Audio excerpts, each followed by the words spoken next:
우리에게 주시는 하나님의 말씀은 요한복음 12장 20절로 26절의 말씀입니다. 요한복음 12장 20절로 26절의 말씀 찾으셨으면 함께 한 목소리로 봉독하도록 하겠습니다. 명절에 예배하러 올라온 사람 중에 헬라인 몇이 있는데 그들이 갈릴리 벳세다 사람 빌립에게 가서 청하여 이르되 선생이여 우리가 예수를 배웁고자 하나이다 하니 빌립이 안드레에게 가서 말하고 안드레와 빌립이 예수께 가서 여쭈니 예수께서 대답하여 이르시되 인자가 영광을 얻을 때가 왔도다. 내가 진실로 진실로 너희에게 이르노니 한 알의 밀이 땅에 떨어져 죽지 아니하면 한 알 그대로 있고 죽으면 많은 열매를 맺느니라. 자기의 생명을 사랑하는 자는 잃어버릴 것이요 이 세상에서 자기의 생명을 미워하는 자는 영생하도록 보전하리라. 사람이 나를 섬기려면 나를 따르라. 나 있는 곳에 나를 섬기는 자도 거기 있으리니 사람이 나를 섬기면 내 아버지께서 그를 귀히 여기시리라. 아멘. 할렐루야. 오늘은 요한복음 12장 20절로 26절까지의 말씀을 본문으로 한 알의 밀이 되신 예수님이라는 제목으로 은혜의 말씀을 함께 나누고자 합니다. 성도 여러분, 오늘 본문의 배경은 예수님께서 나귀를 타고 예루살렘에 입성하신 직후의 일입니다. 수많은 무리들이 종려나무 가지를 흔들면서 호산나 호산나 이렇게 외쳤습니다. 예수님을 주님이라 불렀습니다. 그리고 자신을 구원해달라 이렇게 소리를 질렀습니다. 성도 여러분, 당시의 예수님은 지금 세상의 눈으로 보면 인생 최고의 전성기이자 영광의 정점에 서 있던 시기였습니다. 그 순간이었습니다. 바로 그때에 아주 특이한 방문객이 예수님을 찾아오게 됩니다. 20절의 말씀 함께 봉독하겠습니다. 명절에 예배하러 올라온 사람 중에 헬라인 몇이 있는데, 성도 여러분, 어떤 일이 벌어지고 있습니까? 명절에 예배하러 올라온 헬라인 몇 명이 예수님을 만나고 싶어 했다라는 것입니다. 이들은 이방인이었습니다. 이방인이었지만 예수님의 소문을 듣고 찾아온 구도자들이기도 했던 것입니다. 제자들이 이 소식을 예수님께 전했을 때에 예수님의 반응은 어떠했을까요? 23절의 말씀 함께 봉독하겠습니다. 예수께서 대답하여 이르시되 인자가 영광을 얻을 때가 왔도다. 성도 여러분, 어떻습니까? 이방인들이 자신을 찾아온 것을 보시고 예수님은 드디어 인자가 영광을 얻을 때가 왔다. 그러니까 온 인류를 구원할 때가 되었다라고 선언하시는 것입니다. 그런데 여기서 예수님이 말씀하신 영광, 이것은 세상이 말하는 화려한 왕관의 영광이 아니었습니다. 오히려 희생 제물이 되어야 하는 십자가 영광이었던 것입니다. 그렇다면 성도 여러분, 예수님은 왜 영광과 십자가, 고난의 십자가를 동일선상에 놓으셨던 것일까요? 예수님은 이 진리를 설명하기 위해, 그러니까 영광과 고난의 십자가가 같다는 것을 설명하시기 위해 아주 유명한 자연 법칙을 예로 들어서 설명하십니다. 바로 한 알의 밀알이 바로 그것입니다. 24절의 말씀 함께 봉독하겠습니다.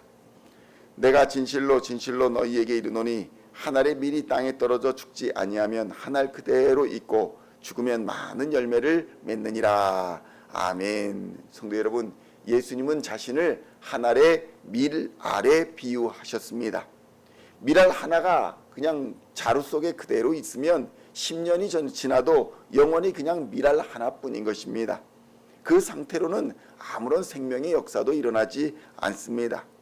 하지만 그 밀알이 축축하고 어둡고 답답한 그 땅 속에 떨어져서 썩고 깨어지면 어떤 일이 벌어집니까? 겉껍질이 해체되는 고통이 시작됩니다. 그러나 그 고통을 지나면 그 안에서 단단한 새싹이 돋아나게 되는 것입니다. 그리고 그 새싹이 자라나 30배, 60배, 100배의 풍성한 열매를 맺게 되는 것입니다. 그래서 여기서 죽는다라는 것은 소멸이나 파괴가 아닙니다.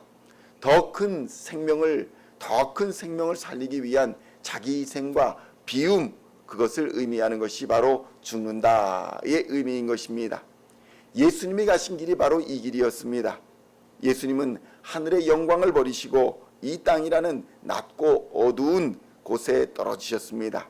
그리고 십자가에서 온몸이 찢기시고 피를 흘려 죽으셨습니다.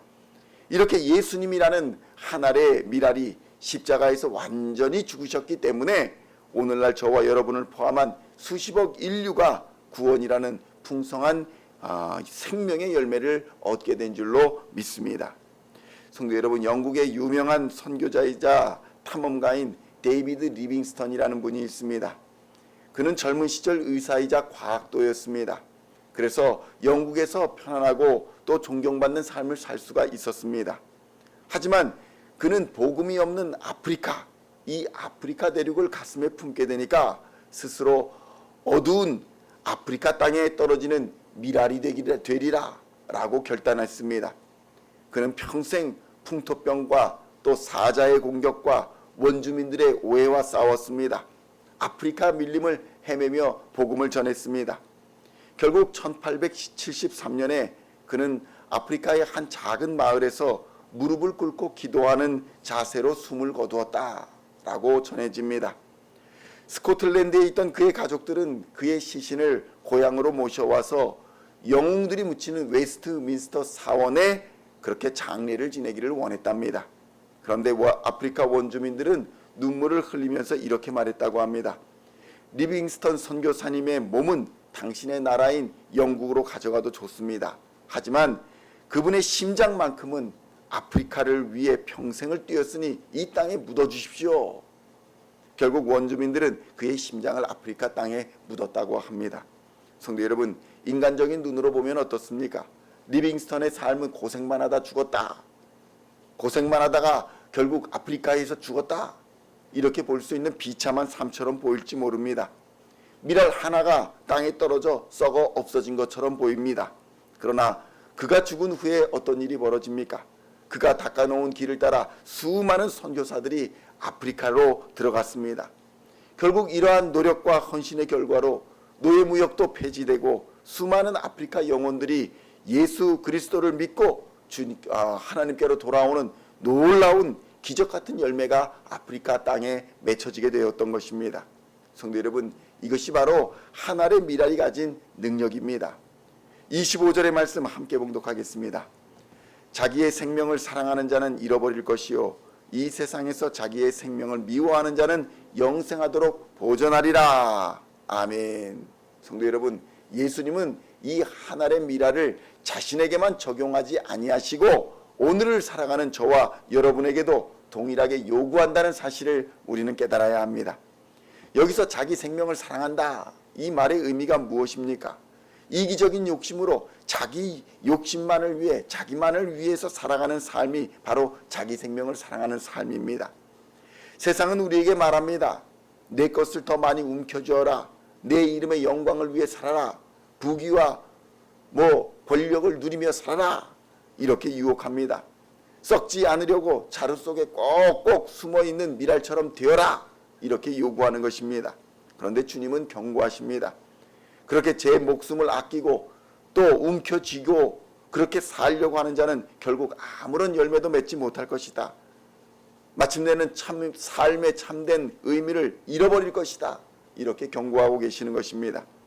이와 반대로 본문이 말하는 자기 생명을 미워한다 라는 말의 의미가 무엇입니까? 예수님을 위해서, 이웃을 위해서 나의 고집과 나의 시간과 나의 물질, 나의 생명을 기꺼이 희생하는 삶이 바로 나의 생명을 미워하는 삶이다 라고 볼 수 있는 것입니다. 성경은 그렇게 삶을 살아갈 때에 영생의 가치가 우리의 삶에 보존될 것이다 라고 약속하여 주고 있습니다. 그렇다면 성도 여러분, 오늘날 우리는 어떤 모습으로 살아가고 있습니까? 여전히 그 미랄자루 속에서 상처받지 않으려고 또 손해보지 않으려고 나 자신만을 지키며 단단한 껍질을 둘러싸고 살고 있지는 않습니까? 성도 여러분, 내가 깨어지지 않으면 내 가정에서도 또 내 직장에서도 또 우리 교회에서도 생명의 역사가 일어날 수 없다는 사실을 우리는 깨달아야 합니다. 내가 먼저 가정에서 죽어지고 내가 먼저 교회에서 낮아질 때에 비로소 그곳에서 화평의 열매, 평강의 열매, 은혜의 열매가 맺히기 시작함을 믿으시기를 우리 주님의 이름으로 축원드립니다. 26절의 말씀 함께 봉독하겠습니다. 사람이 나를 섬기려면 나를 따르라. 나 있는 곳에 나를 섬기는 자도 거기 있으리니 사람이 나를 섬기면 내 아버지께서 그를 귀히 여기시리라. 아멘. 성도 여러분, 여기서 등장하는 것은 무엇입니까? 예수님을 섬기는 방법을 우리에게 말씀하고 있습니다. 예수님을 섬기는 방법 단순합니다. 예수님이 걸어가신 길을 따라가는 것입니다. 제자가 되는 것 단순합니다. 예수님을 따라가면 제자가 되는 것입니다. 그 길을 그대로 따르는 것, 그것이 어떤 길입니까? 예수님이 계셨던 곳, 예수님이 사랑하셨던 곳, 낮고 천하지만 그 마지막에 십자가 자리가 있었던 곳, 그곳으로 우리도 걸어가야 된다는 것입니다. 우리도 주님을 따라 비록 세상에서 약간의 손해를 본다 할지라도 기꺼이 우리의 자존심을 내려놓고 예수님을처럼 이웃을 섬기는 미랄의 자리에 서야 한다는 것입니다. 그러할 때에 하나님 아버지께서 우리를 귀히 여기실 것이다, 이렇게 성경은 증언하고 있는 것입니다. 성도 여러분, 세상의 칭찬보다 창조주 하나님의 인정을 받으시는 시온의 성도님들 다 되시기를 우리 주님의 이름으로 축원드립니다. 하나님의 칭찬을 받는 것보다 더 큰 영광이 어디에 있겠습니까? 그러므로 오늘 하루도 우리의 삶의 자리로 나아갈 때에 기꺼이 하늘의 미랄이 되시기를 축원드립니다. 비록 겉껍질이 깨지는 아픔이 있을지라도 내가 하늘의 미랄로 죽어서 내 주변의 영혼들이 살아나는 주님의 생명의 기적, 그것을 체험하는 우리 시온의 복된 성도님들 다 되시기를 우리 주 예수님의 이름으로 간절히 축원드립니다. 기도하시겠습니다. 하나님 아버지, 감사합니다. 부활이요 생명이신 우리 주 예수 그리스도께서 우리를 위하여 십자가에 죽으심으로 친히 하늘의 미랄이 되어 주시니 감사합니다. 그 생명의 희생으로 말미암아 우리가 지금 이 자리에서 예수를 믿어 주 예수 그리스도의 생명으로 하나님의 자녀가 되었음을 감사합니다. 오늘도 우리는 자존심과 욕심을 움켜쥔 채 살아갑니다. 썩지 않으려 버티며 살아갑니다. 하나님, 이제는 주님을 따라 나를 깨고 또 나를 부숴 땅에 떨어지는 미랄의 삶을 살도록 주님 은혜 베풀어 주시옵소서. 내가 죽어 가정이 살게 하여 주옵소서. 내가 낮아져 교회가 살아나는 그런 은혜를 보는 우리 교회가 되게 하여 주시옵소서. 우리 주 예수 그리스도로 말미암아 그 가신 길을 우리도 믿음으로 또 순종으로 따라가며 하나님의 영광을 보게 하여 주시고 하나님과 사람 앞에 부끄럽지 않으며 하나님의 칭찬받는 우리 시온의 모든 성도들 다 되게 하여 주시옵소서. 감사를 드리오며 우리를 구원하신 우리 주 예수 그리스도의 이름으로 간절히 기도하옵나이다. 아멘.